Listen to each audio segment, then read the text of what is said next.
That's almost like cellophane. We're live and unmuted, folks. What's a learning experience? What? The color Sorry, palette. that's stop. Good evening, Mount Vernon. This is the February 19th, 2025 meeting of the Charter Review Commission. We're going to start by taking attendance. Kareem Bell, Rosa Blackwell Lawrence. Hi, I'm here. Okay, I see you, Rosa. Okay. Brian Dwyer, Here. Anitra Hadley, Mary Kingsley, Susan Lawley, Here. Eileen Lambert, Here. Dolores Lopes, Aaron McGarry. I'm here. Did you say Aaron was online, Nicole? Yes, I'm online. Okay. Yeah. Aaron? I don't see her. Her name. I'm here. I know you said Kevin needed. Okay. Geeta Morris. I'm here. She there? Okay, I got her. Oh, there she is. Okay. Kevin Morrison. I'm here. Is But it? we can't hear them. I think they're talking. Yeah, I'm here. Is somebody Kevin is here. Hear you? Okay. I can hear you. Can you? I can hear Kevin too. I can hear him on this end. You can hear me? Yeah, I can hear you as well. Okay, thank you. Thank you, Russ. All right, but Kevin's there, Nicole. Yes, he's online. Haley Pilgrim. David Rogers. Monica Whiting Hogan. Present. Raquel Bennett. Axel Eberman. Present. Vince Ferrandino. Here. Vince, I thought I gave this to you to sign, but you didn't sign it. Michael Justino. Gabriel Thompson. Here. Stephen Vasquez. Here. Donna Wimple. Here. Barney J. Williams. And we don't have any other guests. So tonight, there's Kareem. We have three things on the agenda. Hoping this will be a brief, relatively brief meeting and people can get back to their business. Kareen is going to, Kareen is on the agenda to discuss issue 3. She'll talk more about that when we start. I'm going to go over the results of the other issues survey that I sent around. And then I sent to everyone yesterday the voting process email. I don't know if people had a chance to look at that, but we'll like to hear comments on that. All right, so Kareem. Okay. So the third thing that the blue team present to the group was in regards to the referendum about the budget cap. And there was a write-up that was to be presented today. The write-up is not complete. So what I'm going to do is I'm about, to be honest, about 50% of the way through it. So I'm going to get that finished up, send it out to the group because I know we have to meet next week or next 2 weeks about our next issues. To go through that, so everyone will have an opportunity to review it, because I'll send it out to the commission via email so that you all can read it, provide any sort of commentary on it. And there's one more piece of information that I'm waiting for, which is there's going to be a discussion with the lawyers from NCL, so just to make sure that we're in line with that referendum and if it's the proper place. So in full transparency, that's where we're at with it. Are you all recommending, that's not. There's still a little bit of debate about that as a team, so I don't want to speak for myself. I know where I stand, but. So one of the things that needs to happen that we really want to do for that is the NCL recommended an attorney for us. And I'm going to talk to the attorney on Friday and then connect them with Brian Johnson, if that goes well. That is one of the things that we really want to talk over with the attorney first, just to make sure, we're not running afoul of anything. Initial research, it looks like it's something that we can present, but just want to make sure that an attorney knowledgeable about it okays it. So that was the first thing. And then I had sent around, I don't remember when, the Survey Monkey, covering the other issues. So these were the things that, I know our subcommittee, different people sort of just mentioned as issues that they might like to see covered. And so the question was basically, what, issues from that other issues list would we like to put forth for, voting about whether or not to include, for the upcoming charter? Recommendations, there were 3 things that got 8s. Everything else was less than that. And so it seems like these are the things that we should probably put on. The first one was the prohibition against conflicts of interest and the avoidance of impropriety. There is something in the charter that's related to this. And so this would really be about whether or not there's a way to strengthen it. So that was one.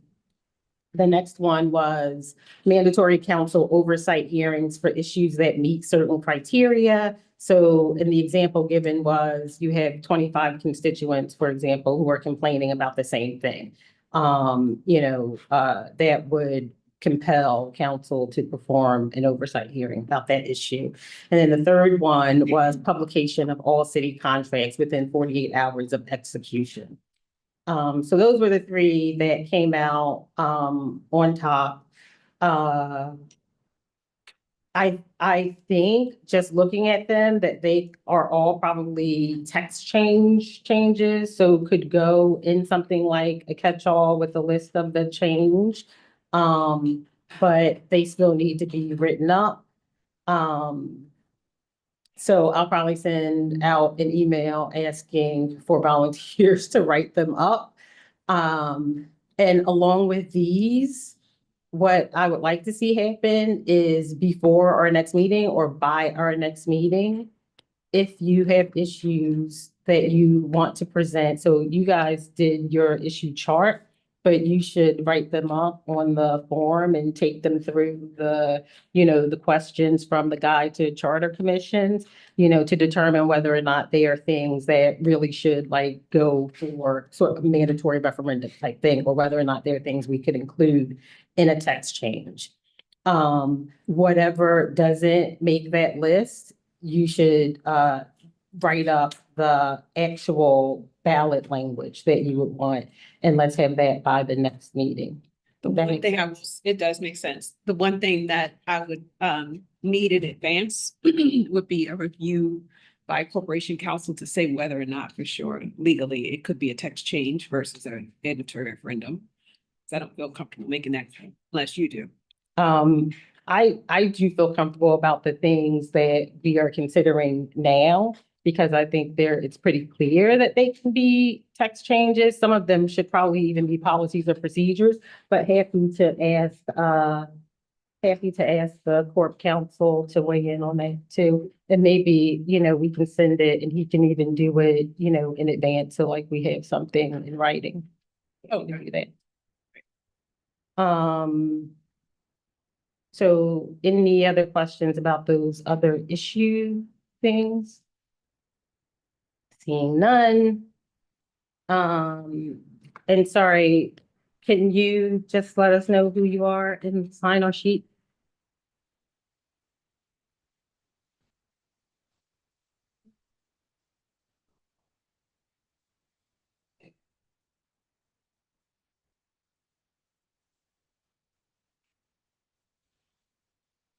So the last thing was the voting procedures process. Tried to make it as clear and straightforward as possible. And rather than walking through each one and extending the time of the meeting, I guess what I'll ask is whether or not everybody got a chance to look at it and whether or not there are any questions about it, comments, whatever. I just had one comment about it, one recommendation. Mhm. So it seemed like we were going to discuss all of the items or potential items on that one day. And also, as you said, leave time for public comment, I guess, in case we have any guests who want to comment on the ballot initiatives that we're considering. But I was wondering, is it possible to maybe break that up over 2 days or, so that we have some time to actually get into discussions? I think what I would like to see is what's actually going to be up for discussion, which we should know before the next meeting, because then we can better figure out time. But yeah, I thought about that too, right? Is that going to be, enough time? I put a time limit on it, like, we've discussed the things here. I don't think we need to have an hour-long discussion, really about any of the issues at this point. I think if there is something in particular that you want to discuss, maybe we can reserve some time for because we do have one meeting before that.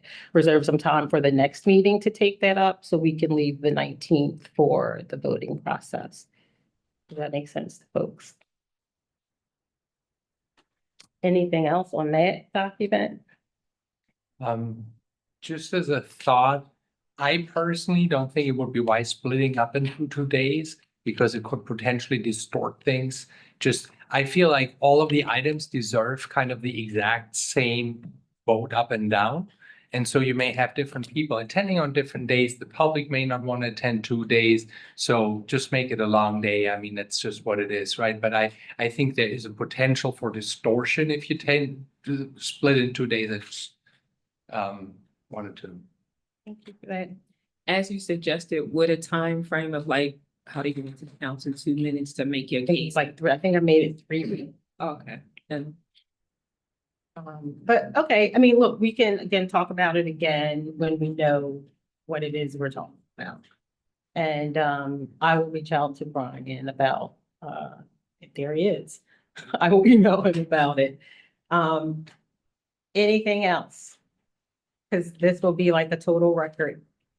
So if we're not going to be here, so I know we need a quorum in order to have the vote, but if we are not able to be here, I just want to clarify that we will be able to vote. No, it's voting in person. In person, you'd be, Where is that? where's what? Where is that written? That's what we're saying. That's the rule. You need to show up to vote. I didn't see that. On what? Oh, I said something. We can talk after the meeting. Yeah, if you can find something that says we can't do that, I'd be happy to review it. I don't see anything that says we have to be here in person to be able to cast a vote. So it's in, also maybe I don't say it explicitly, but it's like you need to be in the room to vote. I can adjust that, but yeah. I'm going to ask for that to be adjusted.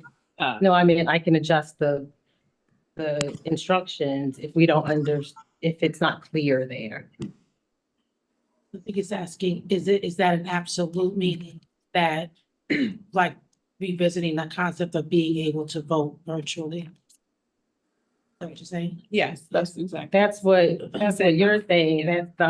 That's not really what I'm saying. I mean, I don't think it's a lot to ask people to. I know I won't be able to be here that day. That's why I'm asking specifically. If I could physically be here, I will, but I know I won't be able to. So that's why I was asking if we have a quorum, be able to vote. Yeah, let me circle back to you. Okay. Okay. Anything else? I have a question. I remember some discussion on that, one of Me our too. early meetings where we went back and forth on numbers and quorum, but I didn't see it in my notes. We need a quorum to vote, but we never said that you had to. I don't remember the details of it, but I remember we probably discussed it at some point. Meetings are conducted virtually across many different organizations where they're binding virtually or in person. It doesn't make sense that for here, it doesn't abide by rules that are held in many different organizations. I think the challenge comes that, again, of when the charter was initially constructed, it would have been, the body would have been, it doesn't say anything against it. And I do recall, there was a lot of discussion on it in the beginning. I can't really focus in on it, but I think that was some of the challenges we were facing because we were even having a challenge trying to get form in the beginning to kind of move some things along. But And part of the issue is if people think they can vote online, they don't have to be here, might not have a quorum in the room, but let me circle back on it. So can I Also, Like, I have my hand up. I have my hand up. you know, in advance information of why you're not able to be here. You know, perhaps it's accepted, but everybody should try to be here because we know it's a vote. I have my hand up. Anything else? I have my hand up, Tamala. Rose, I can't hear her. You can't hear Okay. me? I can't, no, can't hear you. Hold on a second. All right. I don't know why not, but Yeah. okay. You want to type it and someone will read it? Audio. Rosa? Thank you. Okay. Gotta fix that. The split screen situation where the speaker is going to the alternate place. I don't know how to set it up and every time. Go to where the microphone is. No, no, on the. Oh, yeah, let me see what it's connected. What is it, yeah, what is it connected to? Maybe check same as system. Rosa, can you say something now? Can you hear me now? Thank you. Is that better? I can hear you. Okay, all right. No, I was just asking in terms of using a virtual option, because what did we do? I mean, what did we do with not just with this commission, but with other meetings and commissions during COVID when we had to meet virtually? And we have this option to meet virtually when we have our regular commission meetings, and we have taken, you know, we mark when we're present or not. So I'm just kind of curious about why we would not consider using a virtual option for those who, you know, for whatever reason, cannot be there physically. I don't equate a voting meeting, a meeting where everyone knows that we have to vote, with just a regular meeting where we're not really doing that kind of commission business. Like I said, I hear the request and I will circle back on it. I want to look at what we talked about early on, then we'll circle back long before the next meeting. Can we also just check I wanna parliamentary emphasize again, 'cause I procedures know around during it? COVID, there were a lot of different meetings, commission meetings and things like, I'm not sure if this commission met, but I'm sure others did meet during COVID and we were not in person. Yep, no, I'm sure they did, but there was a reason for that, right? A very good reason for that. I don't think that that reason applies right I now. think it does, because we're using this as an option. Before COVID, I don't think we really had the option, maybe somebody correct me, but we were always kind of meeting in person, right? Was there always an option going But I back? think to that's part of the being able to problem, do Rosa, virtually? that people think of it as an option when the preference, the very strong preference is that this commission meet in person, right? And so I get it. I hear what you're saying. And again, all I can say to it is that we'll look into it and circle back. And I mean, I heard you. Yes, we can do that. Okay, Thank Just you. to add, where does the decision on it lie? If it's not, if it's preference versus policy is different. Like if policy says we have to, that's one thing. If it's preference, as with most meetings, the preference is in person, can respect the preference. But if it is preference versus law or policy, who decides on preference? Isn't that something that we should, if it's preference, is it something that we would vote on as a equal body? So like I said, I will look into it and I'll answer all those questions well in advance of our next meeting. Should have to look at the code of conduct. I might have put something in there, but I can't pull it up on my phone. Code of conduct is also subjective to But like we all signed, policy we all signed. versus it. I preference. didn't sign it. And exactly. Yeah, but you know what? People didn't sign it. Everyone had this chance to sign it. It's a No, code of I didn't conduct. sign it. I didn't sign it because I asked if it was it was not aligned with our indemnification. I asked if the corporation Our what? council reviewed it in advance. What? I didn't get a. Why does the corporation council need to review Because we're our a public code of body. conduct? We're a public body. We're covered by the city governance and we're covered by the. Well, I don't think that indemnification. matters. Like nothing by says that, the the- state, so- nothing says that the corporation council needs to review our code of conduct. Like it just does not. But think like I that's standard said, procedure. we will look into it. We'll circle back before the next meeting. Wherever we land on that, I think it's important we make sure, however we define the quorum, that we get people committed up front, so we don't show up that day and we're Yeah. 5 people short. And that we make decisions as an equal voting body too. We need that. One or three people don't decide for the whole. Oh, yeah, well, So what I'm saying is things can be reviewed and there can be a respect for the, like, reviewing, but we are all equal body participants in this charter. So if there's decisions that are not law or policy and preference, we all get a vote on preference. So if the majority has a preference, that passes, but it can't be that 15, there's 15 of us. It can't be that 3 or 4 wanted one way, right? And 12 wanted another, and the 3 went out. Like, so we are equal body. So respect to like differing thoughts and respect to wanting meetings in person. There's understandable. But if we are here and present and committing this 2 hours or whatever here, be it on the screen or here, we're committed in here Yep. versus not being able to conduct business at all. Yeah. So that's all. Yeah. Just want to make sure there's clear delineation and clear language around what's preference and what is law and policy. That's all I'm saying. I will uphold and adhere to anything that is policy and law. Preference is a discussion and a vote as a Sure. equal body commission. That's all. I was speaking to the formal voting on the resolutions and the procedure. That requires a quorum, so I'm just saying whenever we held it, But I'm not talking about quorum. I'm talking about. I know. Quorum can I get be you. virtual. All right, Well- real?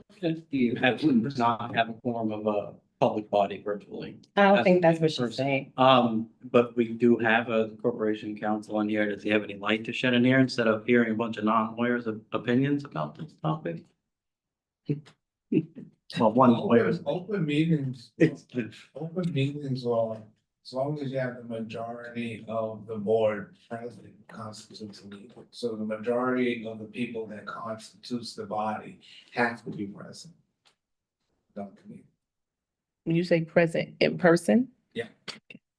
To conduct a meeting. Sorry, Mm-hmm. but I meant. to conduct business, right? Yeah. But it does not say that cannot vote from, if you are, That's correct. okay, thank you. I have to look and see if your rules of conduct say something different. I'm telling you what is. There was a rule of conduct that. You think you can come closer to the mic because we can't hear him? Can you come closer to the mic? Thanks. Yeah. No, that's okay. He's saying you have to have a quorum to conduct business, but in person, you have to have a quorum in person, but he does not think it says that you have to be in person to vote. And he said he would have to look at the rules of conduct to see if that covers it. I think that, can I just say that I think that, if I could be wrong. there's a Speak law- up. Can you I speak think that the law says that to vote virtually, you have to be on camera. Can't be, but there has to be a quorum in the room, the body.